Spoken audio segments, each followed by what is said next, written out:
paz do Senhor, meus irmãos, meus amigos. Quem vos fala é o irmão Bruno Souza e neste vídeo nós mostraremos em detalhes este livro. Deus realmente ordenou o genocídio? Como compreender a justiça de Deus? Mas antes, se este conteúdo é útil, é relevante para você, curta este vídeo, compartilhe, se inscreva no canal. Amém?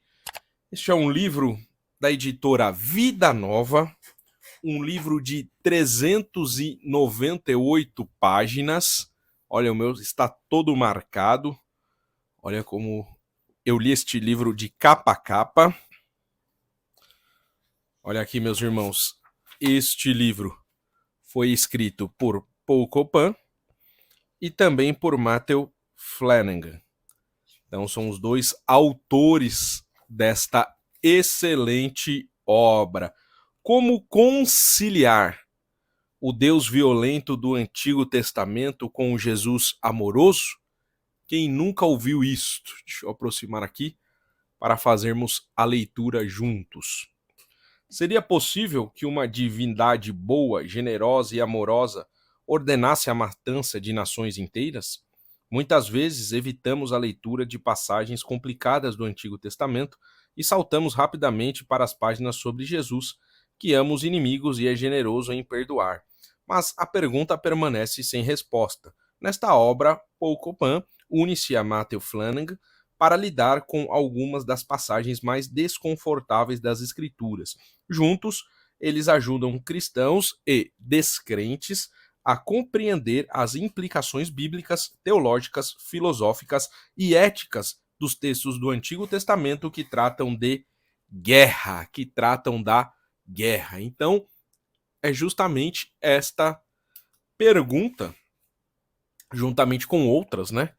Como conciliar Yahvé ao Jesus do Novo Testamento, como entender as passagens críticas, podemos assim dizer, do Antigo Testamento.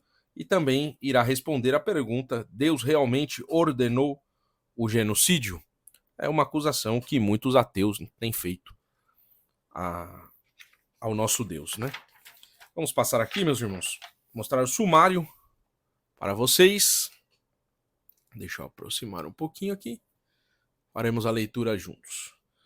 Uma palavra de agradecimento, introdução, o novo ateísmo e o Antigo Testamento. Primeira parte.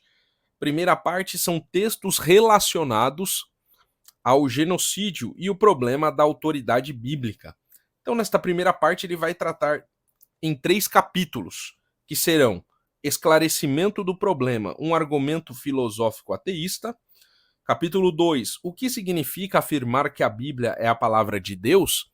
Capítulo 3, o Deus do Antigo Testamento versus o Deus do Novo Testamento. Então ele vai trabalhar nestes 3 capítulos os textos relacionados ao genocídio e o problema da autoridade bíblica. A segunda parte, ordens ocasionais, textos hiperbólicos e massacres genocidas. E aí ele irá trabalhar nesses capítulos. Capítulo 4. A Bíblia ordena que nós matemos seres humanos inocentes? A Bíblia se refere aos cananeus como inocentes? Lançar fora, expulsar e desapossar os cananeus e não aniquilá-los? Capítulo 7. A questão do genocídio e a interpretação hiperbólica de Josué. Capítulo 8. Genocídio e um argumento a favor da hipérbole hagiográfica. Capítulo 9. Objeções do texto bíblico à interpretação hiperbólica. Capítulo 10. Objeções legais e teológicas a respeito do genocídio. Vamos virar a página.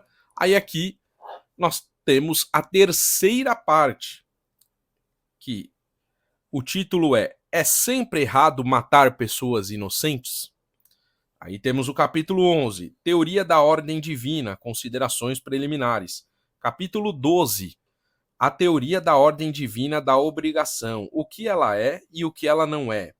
Capítulo 13, Ordens Divinas Arbitrárias, o Dilema de Eutífron. Capítulo 14, Outras Objeções Relacionadas a Eutífron. Meus irmãos, aqui só para passar para vocês, esta obra ela tem um teor fortemente filosófico. Principalmente nesses capítulos aqui da terceira parte, fica uma leitura um pouco cansativa. Se você não tem o costume de ler obras filosóficas, fica realmente um pouco pesado a leitura. Mas vale a pena, só leia, releia, ainda que você não entenda, se esforce um pouquinho que com certeza você vai compreender. Amém? Capítulo 15. Pode-se afirmar de modo coerente que Deus ordenou a matança de inocentes? Capítulo 16. Pode-se acreditar racionalmente que Deus ordenou a violação de seres humanos inocentes? Capítulo de número 17. É racional acreditar que Deus ordenou a matança de inocentes? Capítulo 18. E se alguém afirmasse que Deus ordenou a matança de inocentes hoje? Capítulo 19. O papel dos milagres e a ordem de matar cananeus. E aí nós entramos na quarta parte do livro, que fala sobre religião e violência. Esta quarta parte, meus irmãos, é muito boa também, assim como o restante do livro. Mas esses 4 capítulos que compõem a quarta parte realmente trazem uma clareza muito grande para assuntos que muitas vezes lidamos no dia a dia. A religião causa violência? Capítulo 21. As guerras de Yahvé no Antigo Testamento são equivalentes à Jihad islâmica? Capítulo 22. Os textos de guerra do Antigo Testamento inspiraram as cruzadas? Capítulo 23. Oferecer a outra face, pacifismo e guerra justa. Este capítulo aqui, meus irmãos, é fundamental para entendermos e compreendermos muitas coisas que as pessoas falam e distorcem das escrituras, né? Muito distorcido pela teologia liberal, né? Pela uma teologia progressista. Então, este capítulo é muito bom também e tem o pós-fácil. Então, 397, mas o pós-fácil vai até o 398 páginas. Amém? Então, vocês puderam perceber pelo sumário que ele é bem completo e ele não foge, não. Ele vai em assuntos espinhosos. Aqui eu reservei uma parte para nós lermos sobre a introdução, sobre o conteúdo do livro. Aqui, ó, deixa eu aproximar para fazermos a leitura juntos deste parágrafo. Por causa da natureza permanente desse tema, nosso livro se propõe a abordar e responder à pergunta: Deus realmente ordenou o genocídio? Examinamos o que consideramos os argumentos mais fortes dos críticos e tratamos dessas preocupações, oferecendo uma resposta coerente e abrangente, bíblica, teológica, filosófica, ética e legal. E à luz de nosso trabalho anterior nesta área e de discussões sobre este tema, examinamos temas relacionados que, inevitavelmente, surgem em fóruns abertos, discussões online e conversas pessoais. Embora a maior parte do livro seja completamente acessível, há algumas partes que envolvem debates filosóficos tecnicamente mais complexos sobre a natureza da autoridade divina humana das Escrituras, bem como a das ordens divinas. Temos providenciado sínteses abrangentes no final de cada capítulo que auxiliarão o leitor inexperiente a navegar por esses trechos. E uma vez que fornecemos um resumo dos pontos-chave no final de cada capítulo, aqui somente revisaremos brevemente os conteúdos do livro. Meus irmãos, algo que é um diferencial neste livro é que no final de cada capítulo há um resumo de tudo que foi tratado no capítulo. Então isso é muito útil para quando você estiver pesquisando, quando você quiser saber ali onde está determinado assunto, você vai no final do capítulo, você olha o resumo e aí você já sabe se está neste capítulo ou não. Isso é muito legal.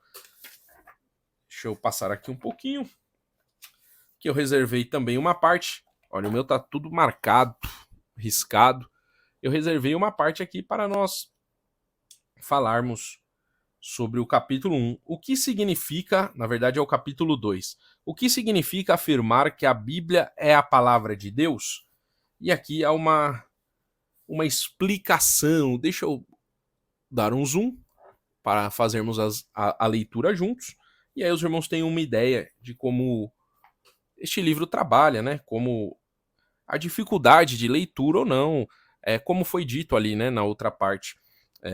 Realmente, algumas partes que são mais difíceis, geralmente na parte 3 deste livro, mas o restante do livro é bem tranquilo, como os irmãos podem ver, a letra é média, tranquilo para a leitura. Aqui ele está desenvolvendo, né, um argumento sobre o que é afirmar que a Bíblia é a palavra de Deus, e aí ele continua aqui neste parágrafo. Isto explica como se pode afirmar que a Bíblia é a palavra de Deus e que Deus é o autor principal das Escrituras, sem afirmar que Deus as ditou. Isto também explica como a Bíblia pode ser simultaneamente a palavra de Deus e as palavras de seres humanos. Assim, quando um chefe de Estado comissiona um embaixador para falar em nome dele, ou quando alguém recebe uma procuração, esta pessoa não se torna um mero porta-voz. Antes, este representante escolhe suas próprias palavras, palavras que refletem sua personalidade, caráter e conhecimento, ou talvez a falta deles, mesmo que não sejam as palavras exatas que o próprio chefe de Estado ou o cliente teria escolhido. E quando alguém se apropria do que outra pessoa escreveu, este discurso de que se apropriou mantém o caráter do que foi escrito. Se você mesmo tivesse escrito, o resultado poderia ter sido muito diferente. De modo semelhante, a interpretação bíblica pode levar em consideração todas as particularidades e estilo dos autores humanos e ainda assim interpretar o que Deus disse por meio do texto. Isso é importantíssimo, né? E ele vai trabalhar aqui que realmente Deus não ditou palavra por palavra. Não, mas Deus deu a mensagem e ali o autor usou realmente as suas próprias palavras que refletiam a sua personalidade, o seu caráter e o seu conhecimento. Os autores bíblicos, então, não tiveram ali a revelação de palavra por palavra, né? Não, eles... A Bíblia, né, tem mais ou menos 40 autores, né, e escritores, porque o autor é o Espírito Santo, e ali eles usaram o seu próprio intelecto para escrever. Amém? Então ele vai trabalhar sobre isso aqui neste capítulo.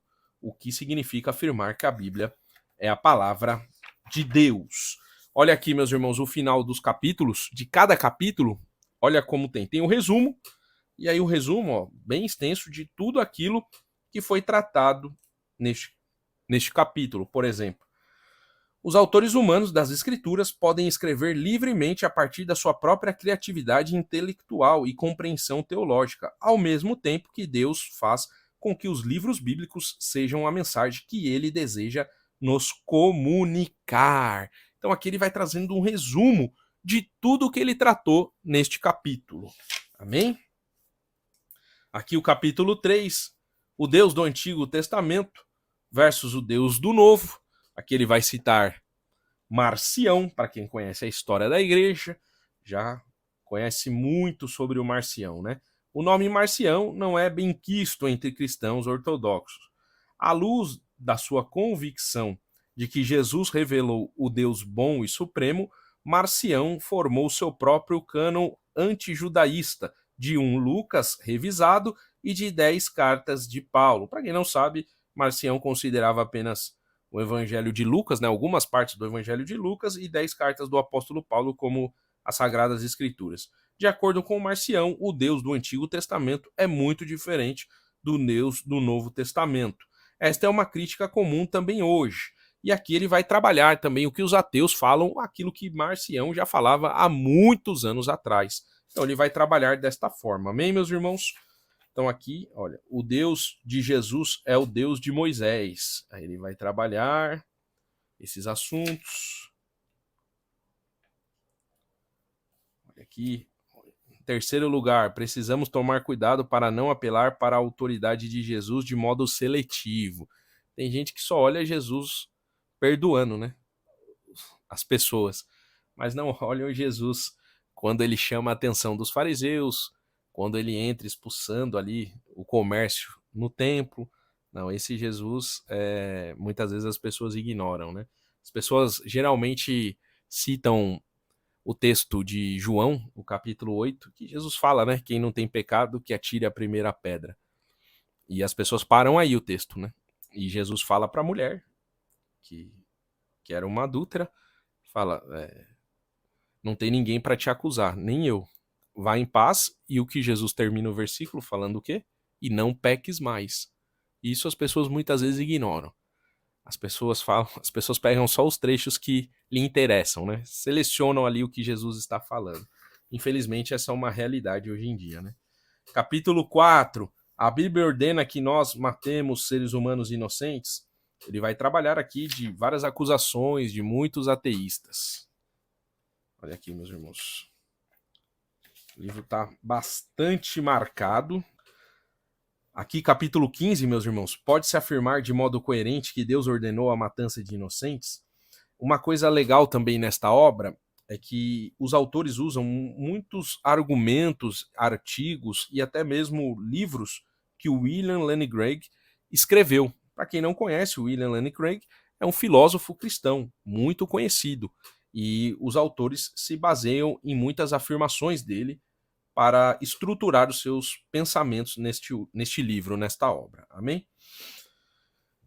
Olha aqui. A verdadeira questão sobre o argumento de Greg envolve uma segunda afirmação, que em circunstâncias muito incomuns no passado, Deus ordenou que pessoas matassem inocentes em prol de algum bem maior. E aí ele vai trabalhar sobre isto, este capítulo inteiro. Deixa eu passar aqui. Capítulo 16. Pode-se acreditar racionalmente que Deus ordena a violação de seres humanos inocentes? Deixa eu passar aqui um pouquinho. E aqui nós temos a quarta parte, que é religião e violência, que são 4 capítulos. Então aqui, meus irmãos, a partir do capítulo 20, ele vai tratar a religião causa violência, que é um argumento utilizado por muitos ateus, né? Para dizer que o maior ofensor, o maior causador de violência é a religião. Ele vai tratar aqui de uma forma sábia e mostrar que todos esses argumentos são falácias. Ok? Ele vai trabalhar muito isso daqui. Capítulo 21 também, importantíssimo. As guerras de Yahvé no Antigo Testamento são equivalentes à jihad islâmica? Ele vai trabalhar isso também de uma forma muito sábia.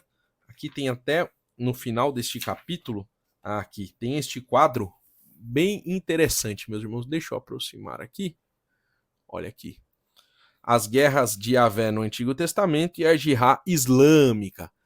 E aqui ele vai falar, geografia. As guerras estavam geograficamente limitadas à Terra Prometida. Na jihad islâmica não há limites geográficos à jihad. O mundo não muçulmano é a habitação da guerra. É isso que eles pregam, né, no Alcorão. Que eles têm que fazer guerra com o mundo que realmente, com as partes do mundo que não aceitam, né, o islamismo. Duração histórica. Alvos de guerra. Os israelitas eram o instrumento de Deus para punir um inimigo hostil, os amalequitas, ou uma cultura com uma moral profundamente corrupta, e não porque eram não israelitas ou porque não adoravam a Yahvé. Essa punição veio após um período de mais de 400 anos, até o pecado dos cananeus ter amadurecido completamente. Gênesis 15:16, o Senhor fala, né, que ainda não havia chegado o tempo de juízo contra os cananeus. E a jihad islâmica? A agressão, guerra é indiscriminada, dirigida a todos os não muçulmanos, até aos cristãos e judeus, que eles denominam o povo do livro. O Alcorão é relativamente universal. Matem os idólatras onde quer que os encontre. 9.5 do Alcorão. Ele é indiscriminado com respeito aos alvos da jihad. Todos os não muçulmanos, incluindo judeus e cristãos. 9.29. O Alcorão deixa questões em aberto, sem especificidade histórica. Então, é bem diferente, né, meus irmãos, quando nós olhamos a Bíblia e comparamos com o Alcorão. Aqui, meus irmãos, tem a continuação. E é legal que ele traz também vários trechos do Alcorão, mostrando que realmente o Alcorão encoraja a fazer guerra com qualquer pessoa que não seja muçulmano. E aqui é o resumo do capítulo. E aqui temos o capítulo 22. Os textos de guerra do Antigo Testamento inspiraram as cruzadas? Então ele vai desfazer muitas falácias que falam sobre as cruzadas aqui neste capítulo. E aqui nós temos o último capítulo, capítulo 23, oferecer a outra face, pacifismo e guerra justa. Esse capítulo aqui é fundamental, meus irmãos. É um capítulo essencial para nós sabermos argumentar, ok? Tem várias marcações. Olha, é um livro muito bom, vale a pena você ter. Em alguns momentos a leitura é um pouco difícil, outras vezes é um pouquinho mais truncado, mas no geral a leitura é prazerosa, no geral. Há algumas partes ali que realmente nós temos que dedicar um pouco mais de atenção, mas no geral flui bem a leitura. Amém, meus irmãos? Este foi o review desta excelente obra, Deus Realmente Ordenou o Genocídio, uma obra da editora Vida Nova, 398 páginas. Que Deus lhe abençoe, meus irmãos. Fique na paz do Senhor Jesus.